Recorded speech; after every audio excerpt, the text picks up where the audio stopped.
Hello everyone, welcome back. And today's video should appeal to anybody that is watching this video right now using an internet connection. Now, the company Nomad Internet, an ISP providing internet to rural areas and people that are RVing full-time. I'm in the RV today, although I'm not full-timing RV, I'm in the driveway. But people that are RVing, people that are nomadic, people that cannot get anything better than a 3 or a 6 megabit internet from their home internet provider. Nomad Internet has tried to reach all of those people and then some. So they reached out to me and said, hey, you have a pretty good audience. We'd like to send you our product with service on it, and you make your own honest opinion and make a video about it and let us know what you think. Now, when they did that, I immediately went to YouTube and I started seeing other videos. Some were positive, but some were also negative. And the first thing I thought was, well, why are these people making negative videos? And when I started watching their videos, I was kind of disappointed at the fact that people make YouTube videos and don't put any sort of real proof and education on a product, but yet they'll be quick to take something and be the Fox News of YouTube. I don't like that. So this video, I'm going to try to keep it as short as possible, but there's a lot of things to talk about how this works. It's not just a Wi-Fi hotspot from your phone. I can't reiterate that enough. Also, have you ever heard of data caps? No. Unlimited internet right here. We're going to talk about the speeds. I got some screenshots on the speeds that I've got. I've taken this thing from Vero Beach to Miami to Tampa to Jacksonville. I travel every day, all day at work. And when they asked me to do some testing, I went a lot longer than when I said I would put the video out because I really wanted to put this thing through its paces. And I did more testing on this device and their service than I have on probably anything else on YouTube to date. So I hope you're interested in this video. I hope you stick around. We'll talk about sub-6 or the 5G on how this works. This is not, a lot of people are getting very confused with that 5G and how that works, but we'll talk about how this uses the C-band on the sub-6 frequencies, which gives you a service up to 200 megabits a second when you can't get half a meg on your typical phone hotspot or jetpack or MiFi. So let's talk about it right now. And the links are in below. So make sure you check the links because I did say if you have any deals or discounts or information for the people viewing to show your product, give me some links. They're in the description right below. So let's get into it, take this apart, tell you all about it. Now, before I show you about this and go into it and then show you some about the frequencies and how this works and the battery test I did and what you can do with this, let me give you an idea about what I know about internets and ISPs.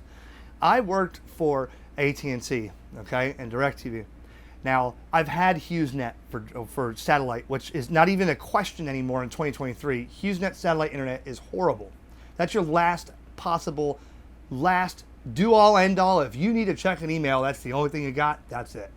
Okay, so working at AT&T, okay, from like 2011 to 2018, you were hard pressed at that time to go into something like 3.5 miles west of my house right now to Fellsmere to get anything better than 6 megabits a second on a 1950s copper pair of wires that was marginal at best. Okay, or if you go to Barefoot Bay, Florida, up in Brevard County, I remember I went to a customer that had another provider that was giving them 12 meg, and they were told they were getting high speed, and I installed service, and then told them you're only getting 0.768K on the backside of the golf course, and they immediately wanted me to rip it out. Their program here, their plans are, I'm on the 100 megabit plan. Okay, and the reason is because in Florida, utilizing the C-band frequencies or these sub-6 gigahertz, you don't have too much in the state of Florida from my based on my experiences to get anything more than 100 megs. So I told them to drop me down from 200 to 100. They offer a maximum of up to 200 download, and with this, the maximum I've seen was 89 down and about 26 up with a ping of 34 milliseconds. In 2023, that doesn't sound like a lot, does it? Because I have 1 gig fiber at the house, and you can go to Romania and get gig Wi-Fi at a bus stop while you're waiting to go to work. But there are companies and areas out there that can't provide any more than basic dial-up speeds. That is where Nomad comes in because they've marketed exclusively to rural areas. And there's a couple stories they told me about. I'll explain those later in the videos. But there's going to be a time where you're going to be full-time RVing. You know, I'm in the RV right now, but I may take this to Tennessee one day and be out somewhere by a mountain where there's just nothing. Where normal cell phone doesn't work, this works. That's because of the C-band. That's because of the architecture, and the C-band and the sub-6 can be implemented from the data carriers right over the top of the existing 4G platform. So it's easy, and people want to do it. They want to go, well, let's get this C-band implemented on the old aging 4G, just because of companies like this that want to utilize that for rural internet options. So here is the Inseego modem by Nomad. I mean, it's not made by Nomad, but it's the Inseego FX2000. And this is a wireless modem and router and cellular modem. Okay, so basically a cellular Wi-Fi and Ethernet modem. Yes, I said Ethernet. What you don't get on a personal hotspot on your phone or a jetpack is an Ethernet. Now, the speed tests I ran were all on Wi-Fi, and me plugging into Wi-Fi versus plugging the Ethernet versus Wi-Fi on my computer offered me no advantage. So we don't need to test the differences. The only advantage you would get is some people work away from home, and like my cousin who's in the lawyer thing, they want to have her at home through the VPN connected directly to the Ethernet. They don't care how secure your Wi-Fi is. If you don't have an Ethernet, you can't work from home. You can't work from home or away from home. Something like this would provide you an Ethernet, okay? And you'd be able to work as if, wherever you are traveling with a wireless modem like this. It takes 2 SIM cards in the back. Now, this runs on the Verizon network. Nomad exclusively runs on Verizon. I think in the past they used different cell carriers, but they stuck with Verizon. And quite frankly, Verizon has one of the largest footprints in the United States. So you're pretty much always going to have cell service somewhere. And even if you're way out in the yonder boonies and you got just barely enough, you'll still get a few megs on here to be able to check email and do some basic stuff, maybe even pull up a YouTube video or stuff. But guys, if you have nothing, but this can give you something that's better, right? Now, in a good rural, metropolitan area, you may get 150, 175 megs off this. 2 SIM cards. Now, we're only going to be using this on Verizon because that's what they provided me. I guess if you wanted to use this with AT&T or maybe a different plan for something that's not C-band or whatever, you could do that, but we're not going to talk about that either. There are 2 ports here, which we're not going to talk about either. These are external antenna ports. Now, from what they had said and from what I've read, this isn't going to be necessarily any more of an improvement to add an external antenna to this, but the option and possibility exists. But I have not physically tested that, but watched some reviews and talked to the manufacturer.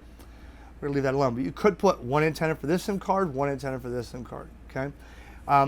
Now,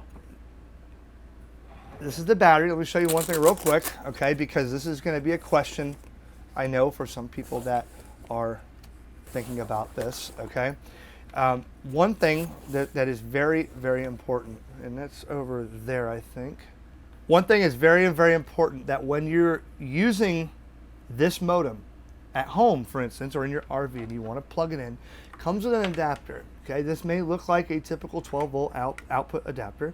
Okay, but you want to make sure that you're using the correct adapter for this. The reason is because of A, the current and the voltage, but B is because of the being stable and to avoid interference. And the reason I say that is I've been known to just throw anything into a device and charge whatever on a device that happens to fit and looks like it's got the same voltage output. But let me tell you this.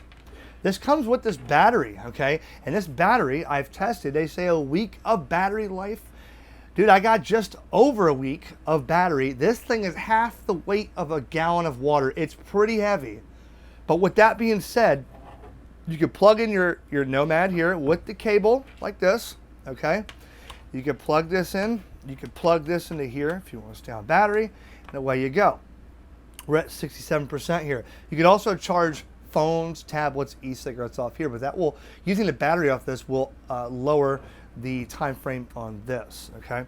But the reason I want to tell you this is this also comes with a USB-C with this power brick. Now, this power brick is not the same, looks the same, don't it? Yeah, you got a USB-C.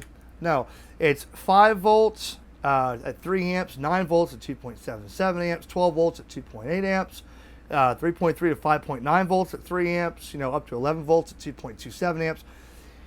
This device charges this. It takes about 24 hours to charge this when it's completely dead, okay? Once it's charged fully, it will last you about a week if you're running just this. That's pretty cool if you're traveling. I've used this down I-95 in a turnpike, running speed tests deliberately to test while I'm driving to and from different parts of the state and got consistent results. I mean, that was pretty impressive. So, it comes with really clear instructions for this, okay? And I didn't have to do any sort of contacting customer service to have anything set up. They already had it set up. It comes activated, ready to go with a sheet that tells you, plug it in by a window. The first time, let it sit for 10 minutes. Now, I want to show you something. I'm going to unplug this, okay? And we're in the RV in the driveway. And the test I'll show you in a little bit, my house here in Western Sebastian is known for having terrible cellular service. When I go with my phones or anybody comes over, it doesn't matter what service you got because the towers are pretty far from here. You have to go by the front window to send a picture. If you're not on Wi-Fi calling and you're in the middle of the house, forget it. It's just very bad. Now, I'll show you the speed tests on my phone compared to this. But even in the driveway, getting in this RV or in my shed with the metal roof, I'll show you that too, you get almost nothing on a cell phone. But I get almost 65 megabits from this device coming from the same towers that my phones would use, except on the C-band, even inside my house, which is concrete, when nothing else works. That's the difference, okay? Now, watch what happens when I plug this in. The light will come on red first, okay? And this is what it's going to do. It's going to search for cell towers. So, it starts red, okay? Now it's going to look for the best cell service for this frequency and link up to it. Unfortunately, there's one tower that will feed this, and it's about 7.5 miles down 95. They've never had a cell tower that's close to here, and in this middle of Vero Lake Estates, you can look it up on a map, the cell service is horrible, okay? It's always been. Now, they say give it 10 minutes. This has been, what, 30 seconds it's been plugged in? Now watch. It's blinking red. Once it goes to green or blue, I'm on a tower. That's how fast this thing links up. I was actually amazed when I first plugged it in and it said, give it 10 minutes to get a cell service. Now, if you're in a metropolitan area and it's got to choose from different cell towers, it might end up pinging one, pinging another, and determining for signal and noise ratio which one's the best, okay, to give you the better speed. But on this one right now, we are already linked up. We just hit green. Okay, give it a second here. It does not take 10 minutes. Once it links up, it will auto-negotiate on different towers at different areas. But again, I am inside the RV. The fact that I can get any cell service in this RV is amazing because it's always given me a problem in this area inside the RV, right? So what it'll tell you on the page is, red will be, solid red, solid red, blinking red, solid green, blinking green, solid blue, blinking blue, okay? So it's determining what is going to be, okay, there's solid green, there's blinking green, and that's usually what I get here is blinking green, okay? Blinking green indicates, I think, a weak signal on 5G or a weak signal on 4G. And then if you get solid blue, I think that's a good signal on 5G, but the paper tells you that. All right, so right now we're on. We're ready to go. And you will get in your bag here a card or cards that show you the user ID, the SSID and password of the Wi-Fi. This is Wi-Fi 6, and this can connect. You can connect up to 30 devices at one time to this unit. A lot more than your phone.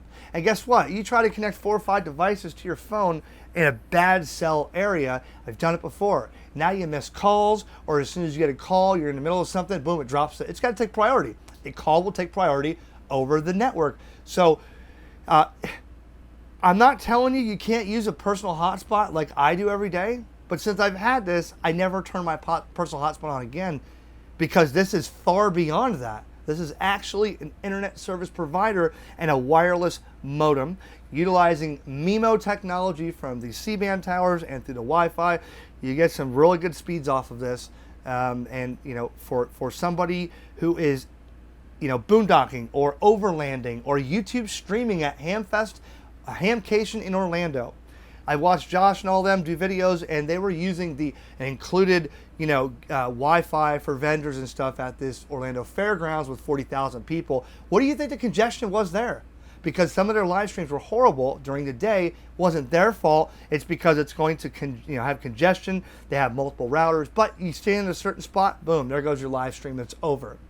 Cellular is no better there, because Orlando is trying to feed the 3 million people that came into, you know, Orlando, Florida from all over the world, that are all booked in all the hotels and all of that place. All the cell towers are overloaded. But something like this, I guarantee, would have been a lot better. And now let's talk about field day, right? My ham radio buddies out there, field day, we could take this to field day for those who want to do logging and do some other stuff and have their internet. Your 24 hours event at field day for ham radio. Man, I could set this backpack there, let everybody connect to it, get in the car here, pass this around, 1, 2, 3. And man, we could all, you know, get on the internet and share the internet. But do you want to do that with your phone? If you have a club, right? If you have a club and your club needs internet at your clubhouse, or your club constantly does POTA activations or Boy Scout Jamboree stuff, something like this, okay, would benefit to bring with you and have internet everywhere, instead of tying up your phone and leaving your phone over here that's going to overheat because you need people with internet. Do you understand what I'm saying? A little bit different, okay?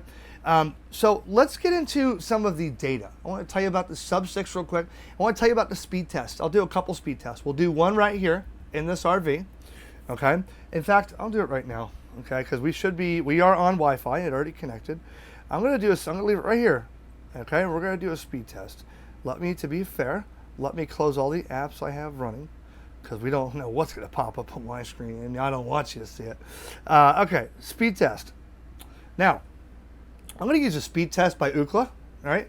And so it's, let's see, am I on the Wi-Fi? What Wi-Fi am I on?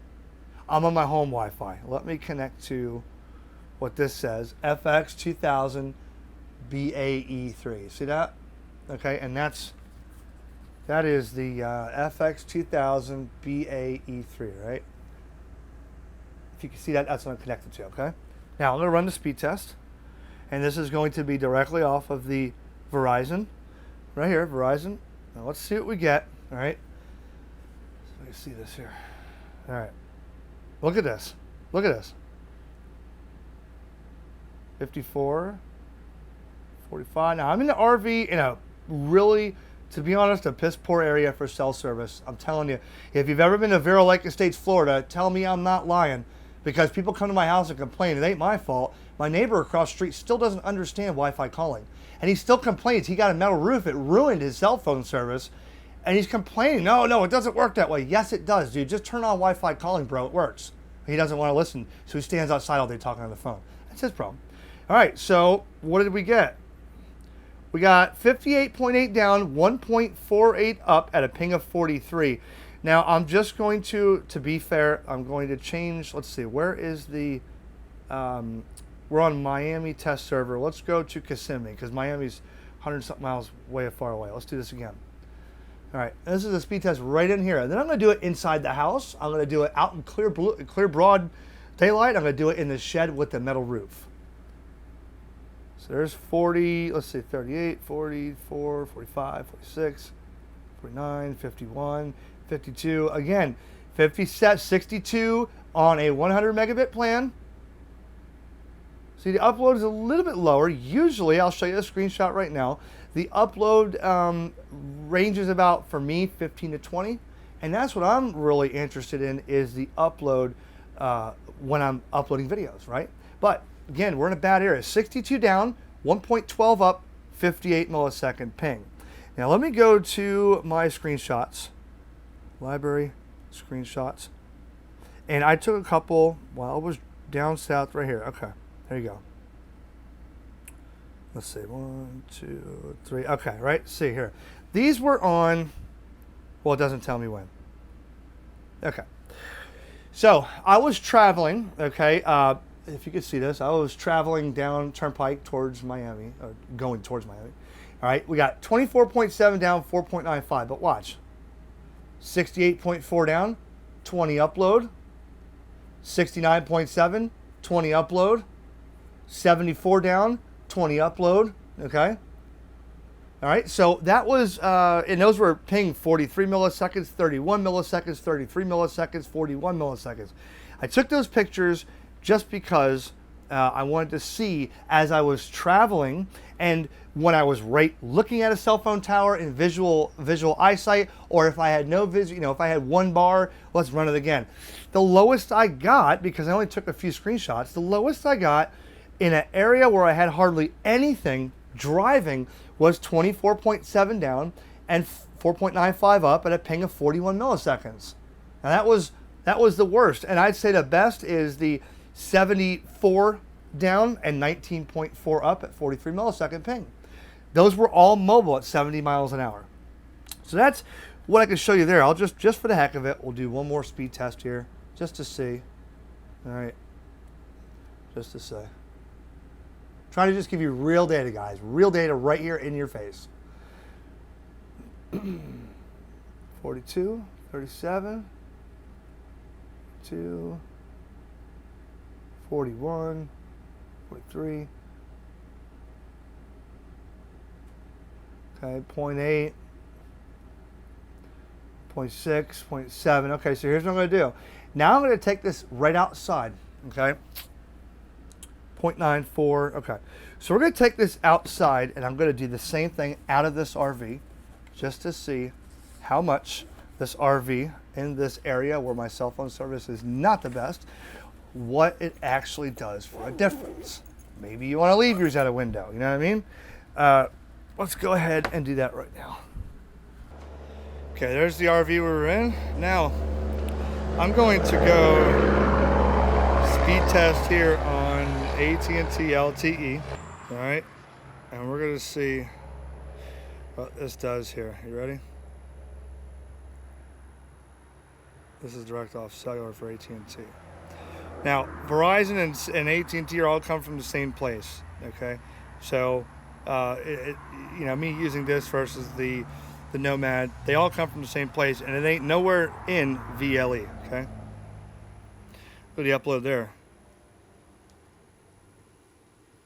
Not too good, right?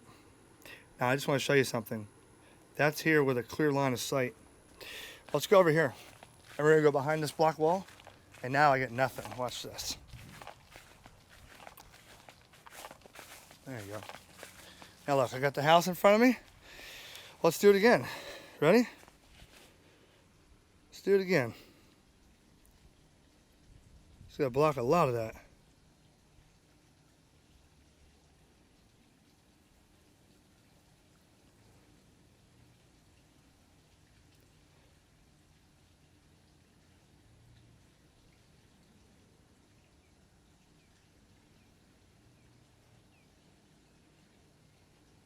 You barely get an upload there. How do you live stream on that, right?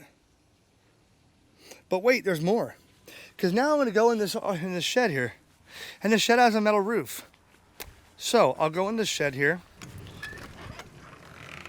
Here, I'll close this. All right, now let's check this out. Inside this shed with a metal roof, ready?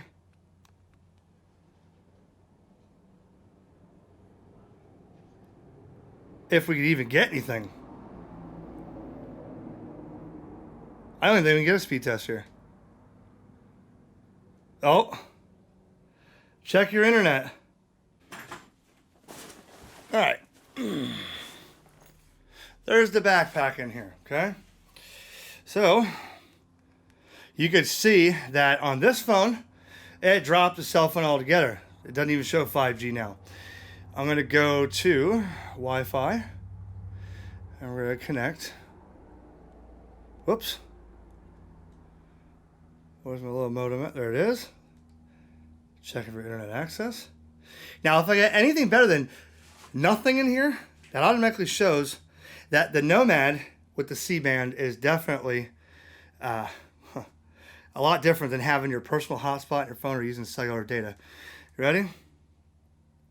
Verizon, ready? Here we go. See what we got. Man, it's hot in here too.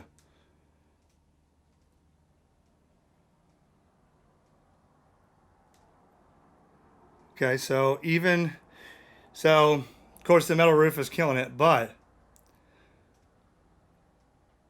still get 1 meg. You'll still have internet access. May not be able to live stream, but that's real proof right there. Upload at all? Okay, so that's the most extreme, is inside the shed with the metal roof. There's nothing you can do about that. Especially when this is just showing you that I'm very far away from cellular towers.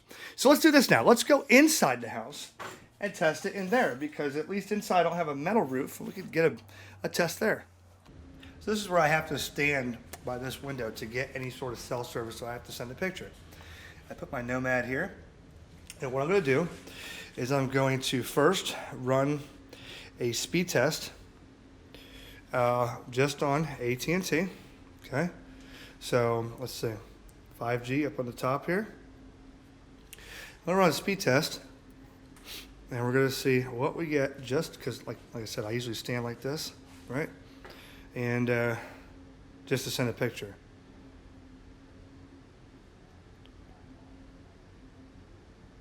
.7, 2.8. Ping is 77. 2.9, that's 3.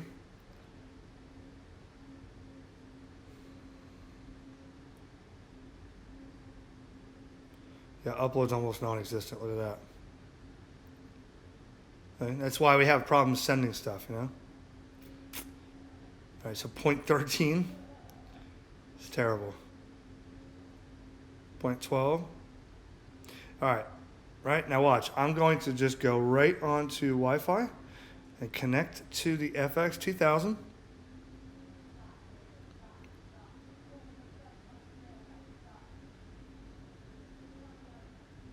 Okay, connected. Let's do that same test again. Ready? Here we go. Same spot. Although now I'm on Wi-Fi.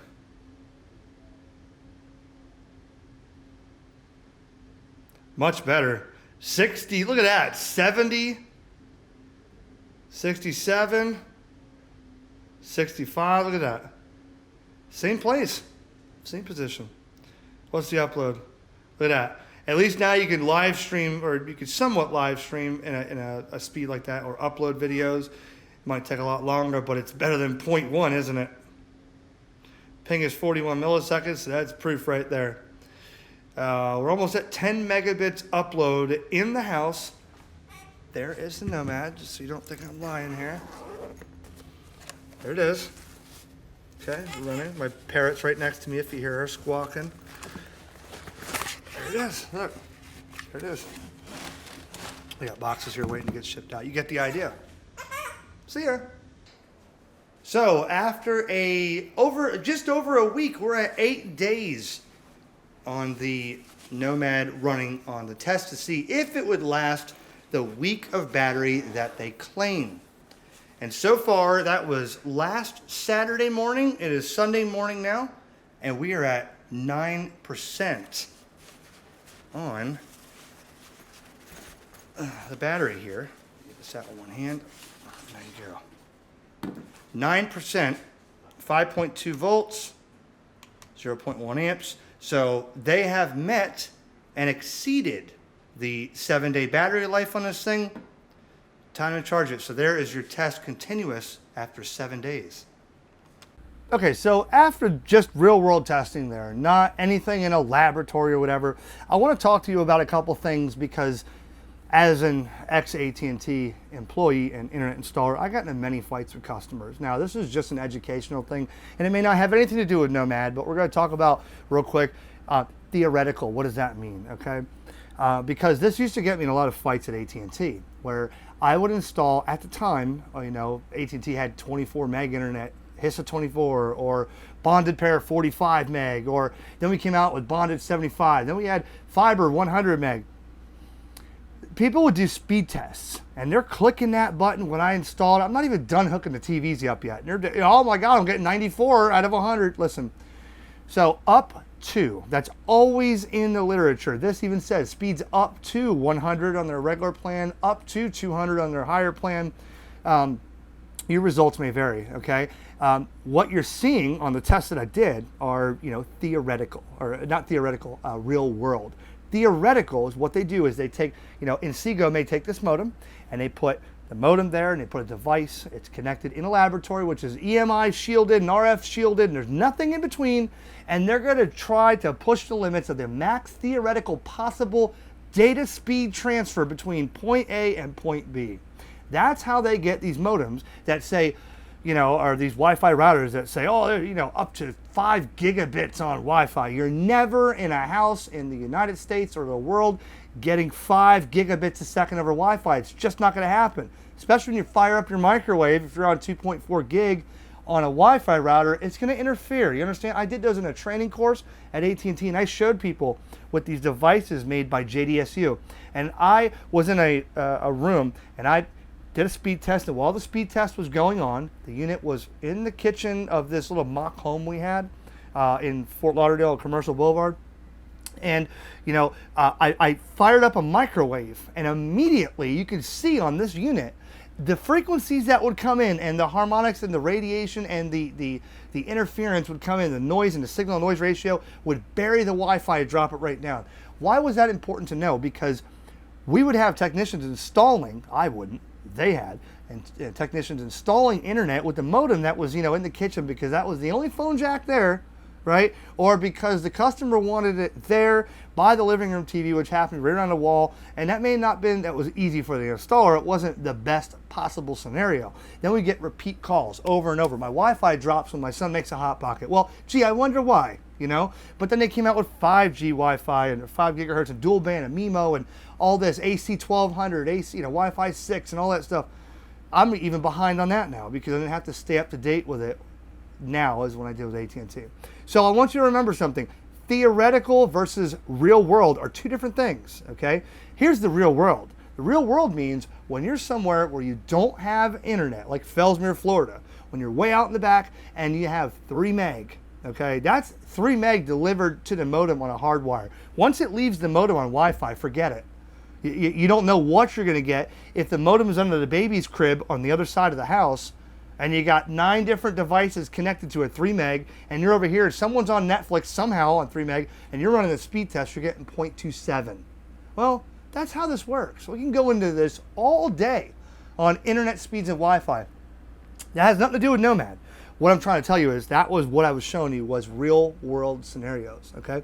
The customer service, so I talked to them when they originally sent this to me, and I did say, I've seen a lot of videos on YouTube of people that, of course, didn't give you any kind of real-world demonstrations like I just did, okay? They just had not even this sitting here. It was him and his wife, and, we're going to tell you why we don't feel comfortable because the CEO stepped down. What does that have to do with what I just showed you in this backpack? So I asked them, why are these people making this? And they honestly said, I said, listen, before we do anything on a video, I wanted to see what your customer service is like. And they gave it to me. They said, yeah, we made some mistakes in the past. They told me. They said, yes, COVID happened. We got pretty busy. A lot of people jumped on board. We couldn't handle it. The CEO maybe decided to step down. We didn't have enough staff. We were shipping these things out. We didn't have enough people to take the calls in on the troubleshooting side. And yeah, we got a lot of people doing that, but we fixed that. We listened, and and they never said in the email for me to say anything, but I asked them. I said, this isn't going to be in the video on exactly what you told me, but I'm going to tell them that I'm contacting you after they gave me the answers. So I got to say, man, the whole creator team at Nomad, when I contacted them, or, I'd ask some questions. I'd just, put them on a test, hey, tell me about this here, and they'd come back to me and always had an answer, always had somebody that would relay it to somebody who didn't. Hey, can you help Eric out with his request, But it was within hours on emails. Sometimes it was, if it was 7 o'clock at night, they had someone on 7 at night, and they were boom, we're emailing back and forth. I can't say anything wrong about that. And the only reason I'm saying that is because there are YouTube videos out there that are telling you to stop listening to everybody on YouTube, that they have the answers, but they didn't give you any sort of information in your hand or any sort of testing or real life scenarios. I'm telling you right now, I asked the CEO and the CEO emailed back and said, I'm kind of glad you asked this and I'm really looking forward to your opinions on our product. I mean, we had a whole dissertation. So customer service, 100%. That's it. The product itself and what I've gotten out of this product since I've had it, 100%. I can't see anything wrong with it. Never has it. I've seen videos where people said it would automatically get turned off. Oh, I don't know. We did a video and they shut it off. Well, I don't think that's how that worked, but I'll tell you this. If this gets shut off once the video comes on, then I'll tell you that. But I don't think that's going to happen. Why would they want to do that? Why would they put themselves in jeopardy? What happened was someone got some sort of better offer from somebody and they said, hey, bash that company. We'll do this. You're a YouTube star. Do this. Be the Fox News and we'll get you started. No. That's not how it works. They don't just shut service off after they come on. I have no problem with this. The week-long battery in that is great. The only thing else I could tell you is, unfortunately, when all else fails, ham radio is there. The cell phone towers go down or there's a grid out. This may not be there. That's why I encourage you to always be thinking about getting ham radio. A lot of stuff going on in the world right now. Yeah, this is great right now, but ham radio is there when everything else fails. And Ham Radio Prep is one of my best sponsors I've ever had. Use the code ERIC20 at checkout. For any course you buy, you save 20%. And they make it so easy. Within a week, Pixie's done it. Dan, guess what? Dan, KE0KEB, he did a video in that front yard right there. He just got his general and his coworker got his tech. Plus, Mike and Brian at work, they got their tech in a matter of a week. So the link is in the description, Ham Radio Prep. Use the code ERIC20 at checkout. Save 20% on any course you buy. Okay? And so other than that, we're going to wrap this video up. It's probably been way too long. But in the future, ask questions. Now that you've seen this, ask questions below in the comments. What do you want to know more about this? What can I do to make a follow-up video? And how can I make this even better for you to understand? Or did you understand everything precisely? And did this video have real-world testing and more information than you needed? But I want to thank Nomad for giving me a chance to show this and to show. And hey, if I could find anything else to make videos on this, again, I hope that this is my new mobile internet provider of HamRadioConcepts. That'd be pretty cool. So, we got, hey, get into ham radio with Ham Radio Prep, and then stay on connected on Wi-Fi with Nomad Internet. See, we're getting sponsors now. That is great. So, thanks everybody for watching. Check the links below for the deals. More videos are on the way, and have a good day.